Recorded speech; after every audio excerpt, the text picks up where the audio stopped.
So I'm gonna install my NutriSense CGM.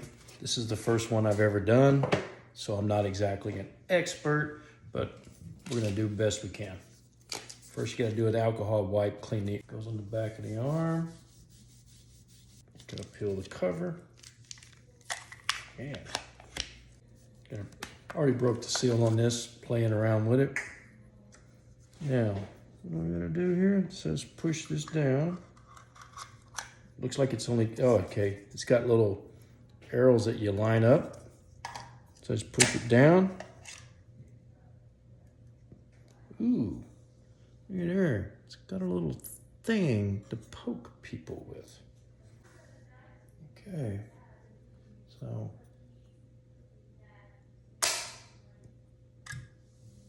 Huh, little tingle, not bad.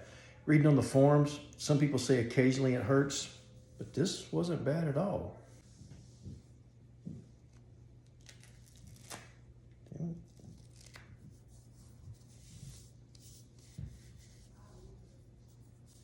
Okay.